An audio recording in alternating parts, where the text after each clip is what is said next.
We all have this thing conditioned into us that we don't feel worthy of what the universe wants to give us, of what God, Gaia, whatever the heck you like to call it.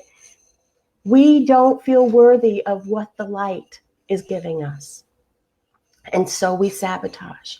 And life conditions us into these things. And I don't know what your particular tick-tick is. That's what I call those things in your brain, the tick-tick, I don't know what your particular tick-tick is, but I'm sure if you listen long enough, you're going to hear it. Listen.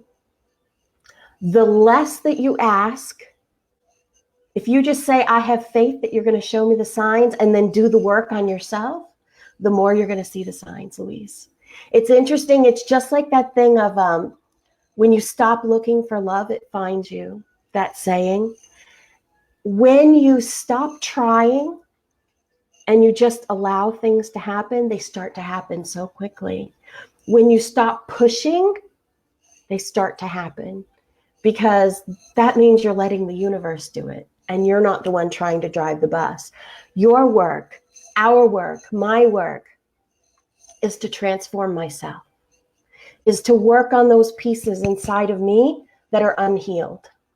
Our job is to learn how to love ourselves unconditionally. And like I said in the very first show, what does that mean? That means love unconditionally. That doesn't mean I'll love myself when I lose 30 pounds.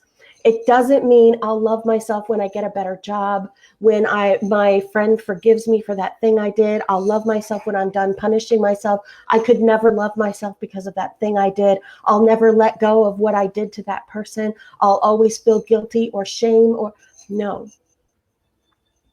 Our job here is to learn how to work through all that and to release it and to let it go and to love ourselves. Even if we're still holding on to that, to love ourselves while we feel that way. When you can love yourself in the darkest moment, when you can look yourself in the eye and say, wow, I did a terrible thing. Am I a terrible person? And you're looking yourself in the eye and say, even if I did a terrible thing out of anger and spite, and I really hurt someone, I still love you. I still love you, and I'm going to learn something for this, and I'm going to try to make it up to them.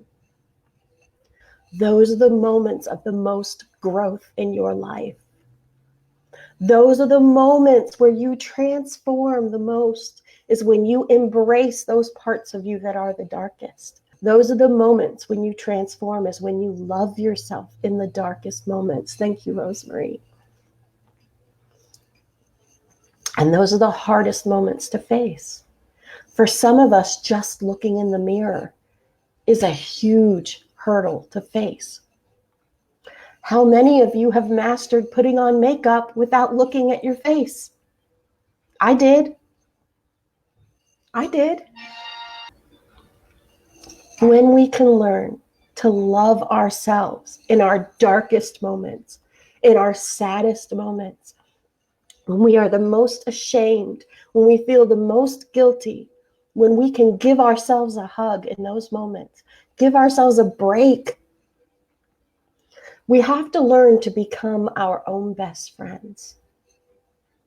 We so often depend on others for comfort. We so often lean on other people, and there's nothing wrong with leaning on other people. That's a wonderful thing if you have someone in your life like that. We all have things that maybe we don't feel comfortable sharing with anyone.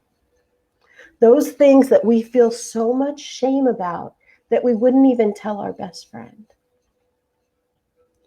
And those are the things that keep us locked, stuck. They keep us from truly embracing our divinity, that piece of the light of God, of the universe that is inside of us. When you can unleash that, when you can work through that, when you can embrace that, when you embrace that, you are truly embracing the I am. You are embodying that piece of divinity in you. The I am is the great It is God. It is the I am energy, is the God energy, is the light energy. It is the energy of the universe. And that's why it's so important to really take this time to work on yourself.